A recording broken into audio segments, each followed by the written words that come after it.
ओम शांति। 16 जुलाई 2026। बाबा के महावाक्य। मीठे बच्चे, यह पुरुषोत्तम बनने का संगम युग है। इसमें कोई भी पाप कर्म नहीं करना है। प्रश्न। संगम पर तुम बच्चे सबसे बड़ा पुण्य कौन सा करते हो? उत्तर। स्वयं को बाप के हवाले कर देना, अर्थात संपूर्ण स्वाहा हो जाना।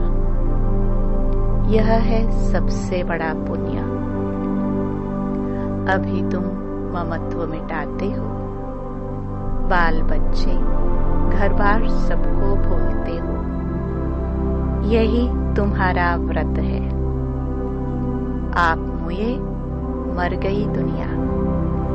अभी तुम विकारी संबंधों से मुक्त होते हो। गीत। जले न क्यों परवाना। ओम शांति। यह सब भक्ति मार्ग में बाप की महिमा करते हैं।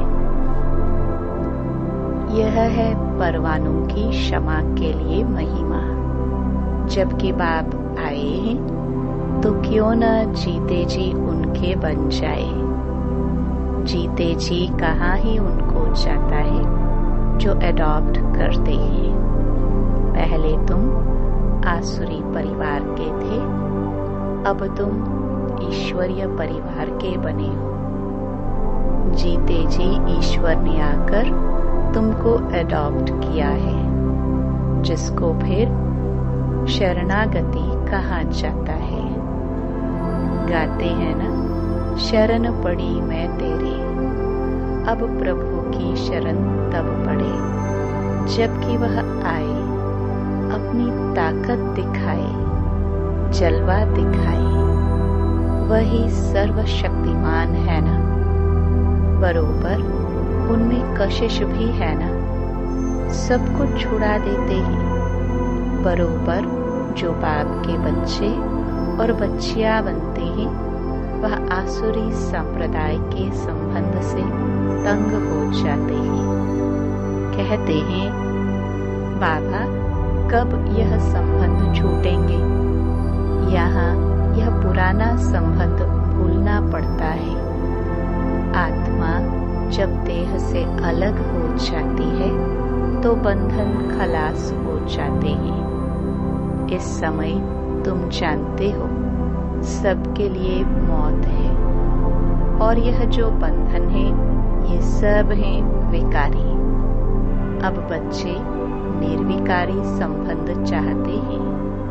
निर्विकारी संबंध में थे, फिर विकारी संबंध में पड़े, फिर हमारा निर्विकारी संबंध होगा। यह बातें और किसकी बुद्धि में नहीं होती। बच्चे जानते हैं हम आसुरी बंधन से मुक्त होने का पुरुषार्थ कर रहे हैं। एक बाप से योग रखा जाता है। उस तरफ है एक रावण, इस तरफ है एक राम। यह बातें दुनिया नहीं जानती। कहते भी हैं राम राज्य चाहिए, परंतु सारी दुनिया रावण राज्य में है। यह कोई समझते नहीं है। राम राज्य में तो पवित्रता, सुख, शांति थी। वह अब नहीं है, परंतु जो कहते हैं उसको महसूस नहीं करते हैं। गाया भी जाता है, यह आत्माएं सब सीताएं हैं। एक सीता की बात नहीं, न एक अर्जुन की, न एक द्रौपदी की बात है। यह तो अनेकों की बात है। दृष्टांत एक का देते हैं। तुमको भी कहा जाता है तुम सब अर्जुन मिसल हो। तुम कहेंगे अर्जुन तो यह भागीरथ हो गया। बाप कहते हैं मैं साधारण का यह रथ लेता हूँ। उन्होंने फिर चित्रों में घोड़े गाड़ी दिखाया है। इसको अज्ञान कहा जाता है। बच्चे समझते हैं यह शास्त्र आदि जो भी है सब भक्ति मार्ग के हैं। यह बातें कोई समझ ना सके जब तक 7 रोज समझने का कोर्स न ले। भक्ति अलग है। ज्ञान, भक्ति और वैराग्य कहते हैं। वास्तव में सन्यासियों का वैराग्य कोई सच्चा नहीं है। वह तो जंगल में जाकर फिर आए शहरों में निवास कर बड़े बड़े मकान आदि बनाते हैं। सिर्फ कहते हैं हमने घर बार छोड़ा है। तुम्हारा है सारी पुरानी दुनिया से वैराग्य। यथार्थ बात यह है, वह है हद की बात। इसलिए उनको हठ योग, हद का वैराग्य कहा जाता है। तुम जानते हो यह पुरानी दुनिया अब खत्म होनी है, इसलिए जरूर इससे वैराग्य आना चाहिए। बुद्धि भी कहती है नया घर बनता है तो पुराने को तोड़ा जाता है। तुम जानते हो अभी तैयारी हो रही है। कलयुग के बाद फिर सतयुग जरूर आएगा। अभी यह है पुरुषोत्तम संगम युग। पुरुषोत्तम मास भी होता है। तुम्हारा है पुरुषोत्तम युग। पुरुषोत्तम मास में दान पुण्य आदि करते हैं। तुम इस पुरुषोत्तम युग में सर्वस्व स्वाहा कर लेते हो। जानते हो ये सारी दुनिया ही स्वाहा होनी है, तो सारी दुनिया का सर्वस्व स्वाहा होने के पहले हम अपने को क्यों न स्वाहा करें। इसका तुमको कितना न पुण्य मिलेगा। वह है हद का पुरुषोत्तम मास। यह तो बेहद की बात है। पुरुषोत्तम मास में बहुत कथाएं सुनते हैं, व्रत नियम रखते हैं। तुम्हारा तो बड़ा भारी व्रत है। तुम्हारे भल बाल बच्चे घर बार आदि सब है, परंतु दिल से ममत्व मिट गया है। आप मुए मर गई दुनिया। तुम जानते हो ये सब खत्म हो जाएंगे। हम बाप के बने हैं पुरुषोत्तम बनने के लिए।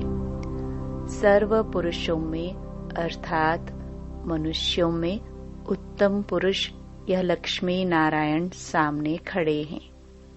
इनसे उत्तम कोई भी मनुष्य हो नहीं सकता।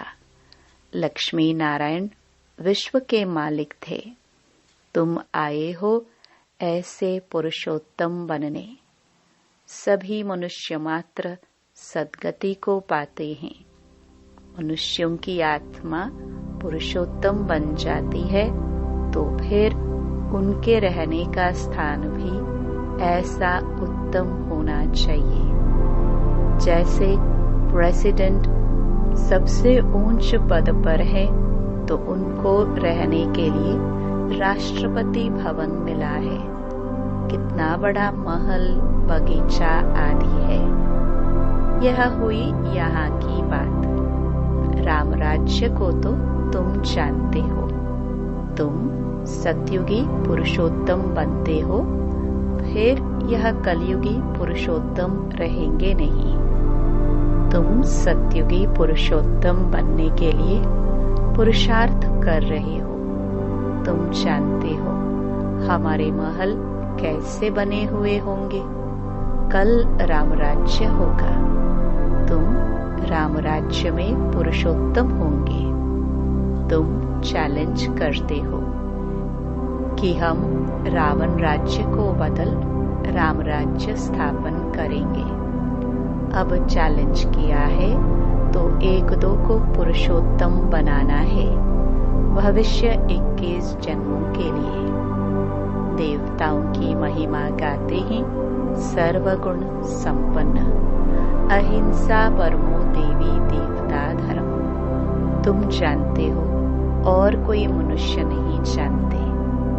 तुम दूसरे जन्म में पुरुषोत्तम बनेंगे, फिर इस रावण राज्य का कोई नहीं रहेगा। अभी तुमको सारा ज्ञान है, अब रावण राज्य ही खत्म होना है। आजकल तो समय का भी कोई भरोसा नहीं है। अकाले मृत्यु हो जाती है, अथवा किसकी दुश्मनी हुई तो उड़ा देते हैं। तुमको तो कोई उड़ा ना सके। तुम अविनाशी पुरुषोत्तम हो। यह है विनाशी, सो भी रावण राज्य में। इनको तुम्हारे दैवी राज्य का पता ही नहीं है। तुम जानते हो हम अपना दैवी स्वराज्य स्थापन कर रहे हैं श्रीमत पर। जिनकी पूजा होती है वह जरूर अच्छा कर्तव्य करके गए ही। यह तुम जानते हो। देखो जगदम्बा की कितनी पूजा है। अब यह है ज्ञान ज्ञानेश्वरी। तुम जगदम्बा की बच्चियां हो। ज्ञान ज्ञानेश्वरी और राज राजेश्वरी, दोनों में उत्तम कौन? ज्ञान ज्ञानेश्वरी के पास जाकर अनेक प्रकार की मनोकामनाएं सुनाते हैं, अनेक चीजें मांगते हैं। जगदम्बा के मंदिर और लक्ष्मी नारायण के मंदिर में बहुत फर्क है। जगदम्बा का मंदिर बहुत छोटा है। छोटी जगह में भीड़ मनुष्य पसंद करते हैं। श्रीनाथ के मंदिर में भी बहुत भीड़ होती है। कपड़े का सोटा लगाते रहते हैं हटाने के लिए। कलकत्ते में काली का मंदिर कितना छोटा है। अंदर बहुत तेल और पानी रहता है। अंदर बड़ी खबरदारी से जाना पड़ता है। बहुत भीड़ रहती है। लक्ष्मी नारायण का मंदिर तो बहुत बड़ा होता है। जगदम्बा का छोटा क्यों? गरीब है ना, तो मंदिर भी गरीबी का है। वह साहूकार है तो मंदिर में कब मेला नहीं लगता है। जगदम्बा के मंदिर पर बहुत मेले लगते हैं। बाहर से बहुत लोग आते हैं। महालक्ष्मी का मंदिर भी है। यह भी तुम जानते हो। इसमें लक्ष्मी भी है तो नारायण भी है। उनसे सिर्फ धन मांगते हैं, क्योंकि वह धनवान बनी है ना। यहाँ तो है अविनाशी ज्ञान रत्न। धन के लिए लक्ष्मी पास जाते हैं। बाकी अनेक आशाएं रख जगदम्बा के पास जाते हैं। तुम जगदम्बा के बच्चे हो। सबकी मनोकामनाएं 21 जन्मों के लिए तुम पूरी करते हो। एक ही महामंत्र से सब मनोकामनाएं 21 जन्मों के लिए पूरी हो रही है। दूसरे जो भी मंत्र आदि देते हैं उनमें अर्थ कुछ नहीं है। बाप समझाते हैं यह मंत्र भी तुमको क्यों देता हूँ? क्योंकि तुम पतित हो ना। मामेकम याद करेंगे तब ही पावन बनेंगे। यह सिवाय बाप के आत्माओं को कोई कह न सके। इससे सिद्ध होता है यह सहज राजयोग एक ही बाप सिखलाते हैं। मंत्र भी वही देते हैं। 5000 वर्ष पहले भी मंत्र दिया था। यह स्मृति आई है। अभी तुम सम्मुख बैठे हो। क्राइस्ट होकर गया, फिर उनका बाइबल पढ़ते रहते हैं। वह क्या करके गए? धर्म की स्थापना करके गए। तुम जानते हो शिव बाबा क्या करके गए? श्री कृष्ण क्या करके गए? श्री कृष्ण तो सतयुग का प्रिंस था, जो ही फिर नारायण बना, फिर पुनर्जन्म लेते आए हैं। शिव बाबा भी कुछ करके गए हैं, तब तो इनकी इतनी पूजा आदि होती है। अभी तुम जानते हो, राजयोग सिखा कर गए हैं, भारत को स्वर्ग बना कर गए हैं। जिस स्वर्ग का पहला नंबर मालिक खुद नहीं बने, वह तो श्री कृष्ण बना। जरूर श्री कृष्ण की आत्मा को पढ़ाया, तुम समझ गए हो। श्री कृष्ण की वंशावली तुम बैठे हो। राजा रानी को मात पिता अन्नदाता कहते हैं। राजस्थान में भी राजा को अन्नदाता कहा जाता है। राजाओं की कितनी मान्यता होती है। आगे सब शिकायतें राजा के पास आती थी, दरबार लगती थी। कोई भूल करते थे तो बहुत पछताते थे। आजकल तो जेल बर्ड्स बहुत हैं, घड़ी घड़ी जेल में जाते हैं।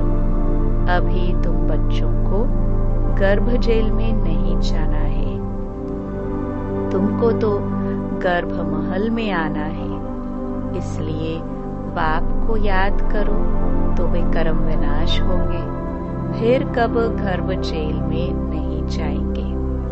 वहां पाप होता नहीं है, सब गर्भ महल में रहते हैं। सिर्फ कम पुरुषार्थ के कारण कम पद पाते हैं। ऊंच पद वालों को सुख भी बहुत रहता है। यहाँ तो सिर्फ 5 वर्ष के लिए गवर्नर प्रेसिडेंट मुकर्रर करते हैं। तुम समझा सकते हो कि भारत ही दैवी राजस्थान बना। अभी तो न राजस्थान है और न राजा रानी है। आगे कोई गवर्नमेंट को पैसे देते थे तो महाराजा महारानी का टाइटल मिल जाता था। यहाँ तुम्हारी तो है पढ़ाई। राजा रानी कब पढ़ाई से नहीं बनते हैं, तुम्हारी एम ऑब्जेक्ट है। इस पढ़ाई से तुम विश्व का महाराजा महारानी बनते हो, राजा रानी भी नहीं। राजा रानी का टाइटल त्रेता से शुरू होता है। तुम अभी ज्ञान ज्ञानेश्वरी बनते हो, फिर राज राजेश्वरी बनेंगे। कौन बनाएंगे? ईश्वर। कैसे? राजयोग और ज्ञान से। राजाई के लिए बाप को याद करना है। बाप तुमको स्वर्ग का मालिक बनाते हैं। यह तो बहुत सहज है ना। हेवन स्थापन करने वाला है ही गॉड फादर। हेवन में तो हेवन की स्थापना नहीं करेंगे, जरूर उन्हों को संगम पर पद मिलता है। इसलिए इसको सुहावना कल्याणकारी संगम युग कहा जाता है।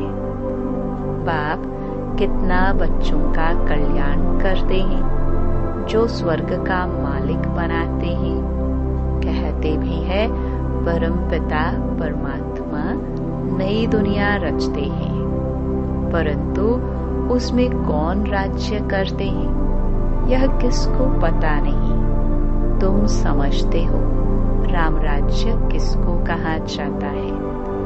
उन्होंने तो राम राज्य को लाखों वर्ष दे दिए हैं, कलयुग को 40,000 वर्ष दे दिए हैं। बाप कहते हैं मैं आता ही हूँ संगम पर, आकर ब्रह्मा द्वारा विष्णुपुरी की स्थापना करता हूँ। सत्यनारायण की कथा भी यह है। सतयुग में तुम लक्ष्मी नारायण सर्वगुण संपन्न बनते हो। फिर कला कम होती जाती है। नया झाड़ तब कहा जाता है जबकि स्थापना होती है। नया मकान बनता है तो नया कहेंगे। तुम भी सतयुग में आएंगे तो नई राजधानी होगी, फिर कला कम होती जाती है, स्थापना यहाँ होती है। यह वंडरफुल बातें कोई की भी बुद्धि में नहीं है। तो बाप ने समझाया है कि सभी आत्माओं के लिए यह युग है पुरुषोत्तम बनने का। जीवन मुक्ति को पुरुषोत्तम कहा जाता है। जीवन बंध को पुरुषोत्तम नहीं कहेंगे। इस समय सब जीवन बंध में है। बाप आकर सबको जीवन मुक्त बनाते हैं। तुम आधा कल्प जीवन मुक्त होंगे, फिर जीवन बंध। यह तुम समझते हो। तुम्हारा व्रत नियम क्या है? बाबा ने आकर व्रत रखवाया है। खान पान की बात नहीं है। सब कुछ करो, सिर्फ एक तो बाप को याद करो और पवित्र बनो। पुरुषोत्तम मास में बहुत करके पवित्र भी रहते होंगे। वास्तव में इस पुरुषोत्तम युग का मान है तो तुमको कितनी खुशी, कितना नशा होना चाहिए। अब तुमसे कोई पाप कर्म नहीं होना चाहिए, क्योंकि तुम पुरुषोत्तम बन रहे हो। अच्छा, मीठे मीठे सिखिलदे बच्चों प्रति मात पिता बाप दादा का याद प्यार और गुड मॉर्निंग। रूहानी बाप की रूहानी बच्चों को नमस्ते। धारणा के लिए मुख्य सार। पहला, इस पुरुषोत्तम युग में जीवन मुक्त बनने के लिए पुण्य कर्म करने हैं। पवित्र जरूर रहना है। घर बार आदि सब होते दिल से ममत्व मिटा देना है। दूसरा, श्रीमत पर अपने तन मन धन से दैवी राज्य स्थापन करना है।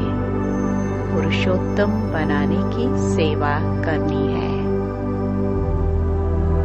वरदान, सहयोग द्वारा स्वयं को सहज योगी बनाने वाले निरंतर योगी भव।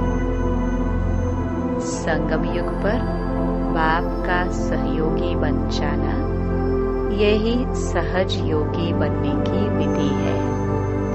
जिनका हर संकल्प, शब्द और कर्म बाप की व अपने राज्य की स्थापना के कर्तव्य में सहयोगी रहने का है, उसको ज्ञानी योगी तो आत्मा निरंतर सच्चा सेवाधारी कहा जाता है। मन से नहीं तो तन से नहीं तो धन से भी नहीं तो जिसमें सहयोगी बन सकते हो उसमें सहयोगी बनो। तो यह भी योग है। जब हो ही बाप के तो बाप और आप तीसरा कोई ना हो। इससे निरंतर योगी बन जाएंगे। स्लोगन, संगम पर सहन करना अर्थात मरना ही स्वर्ग का राज्य लेना है। ये अव्यक्त इशारे ज्वाला स्वरूप स्थिति में रह शक्तिशाली याद का अनुभव करो। समय प्रमाण रहे हुए जो भी मन के संबंध संपर्क के हिसाब किताब हैं, उसे ज्वाला स्वरूप याद में भस्म करो। लगन है, इसमें बाप दादा भी पास करते हैं, लेकिन अभी लगन को अग्नि रूप में लाओ। विश्व में जो चारों ओर भ्रष्टाचार, अत्याचार की अग्नि जल रही है, वह आप बच्चों के योग अग्नि से ज्वाला रूप याद से समाप्त हो जाएगी।